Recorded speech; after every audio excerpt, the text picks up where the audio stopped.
Queen Elizabeth lived life to the fullest. From meeting her life's love, Prince Philip, who died in April 2021 at the age of 99, to learning how to drive to the age of 18 while serving in World War II and becoming the only citizen of the UK legally entitled to operate a car without a driver's license.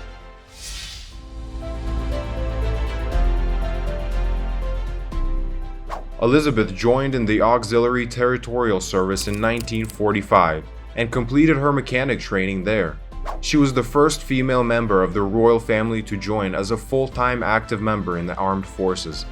Despite the fact that her first assignment during World War II was inspecting a military battalion during a parade at Windsor Castle on her 16th birthday, during her time in the military, her father made sure she received no special treatment or titles. She joined the British Army as a second subaltern and worked as a mechanic. She then received a promotion to junior commander, which is the British military's equivalent of a captain in the United States.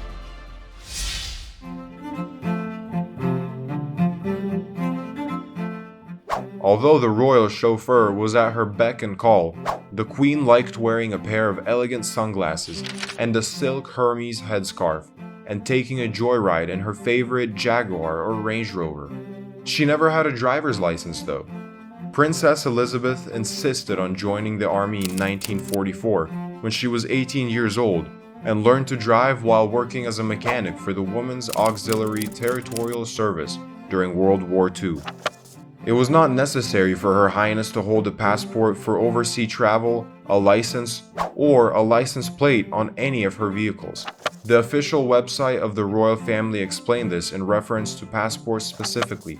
As a British passport is issued in the name of Her Majesty, it is unnecessary for the Queen to possess one. In actuality, every other member of the Queen's family has a passport, including her son, Prince Charles.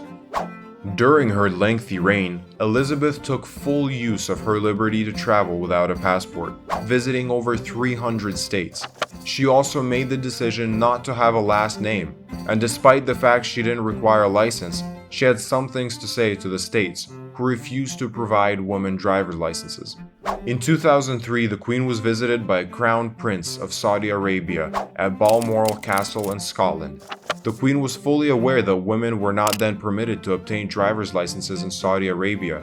Her Majesty invited the Crown Prince to ride shotgun with her, as she took him on a personal drive of the stunning Scottish countryside. Prince Abdullah was shocked, and even more alarmed by how quickly and carelessly Elizabeth was driving the Land Rover, despite the fact that she was in complete control of it. The Crown Prince had to ask his interpreter to tell the Queen to slow down, and the Queen complied with a sly smile, clearly aware of the point was made.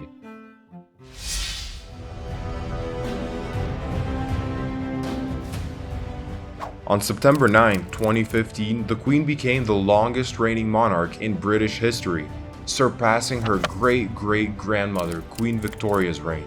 Being the ruler of the British Empire for 70 years and 214 days is a record that Queen Elizabeth II left for the globe. She was just 25 years old when the sudden death of her father forced her to ascend to the position of Queen of a country still suffering from the Second World War's adversaries. You might be pleasantly surprised to hear that, despite having been a monarch for so long, she doesn't now hold the record for the longest reigning monarch. France's King Louis XIV continues to hold the record for the world's longest reigning monarchy. While Queen Elizabeth became queen at the age of 25, Louis XIV was only 4 years old when he was named king. Louis, often known as the Sun King, ruled for 72 years and 110 days. Oh, so close.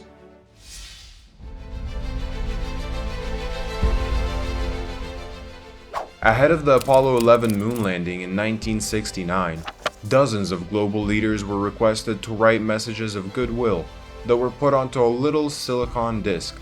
According to NASA, Neil Armstrong and Buzz Aldrin set the disc just below the American flag they raised at the landing site, and it is still there today.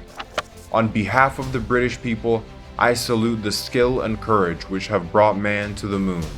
May this endeavor increase the knowledge and well-being of mankind, the Queen wrote in her moon message.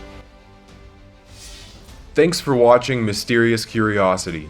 Do you think we missed any crazy known facts about the Queen? If so, tell us in the comments below. Don't forget to subscribe, and I'll see you again soon.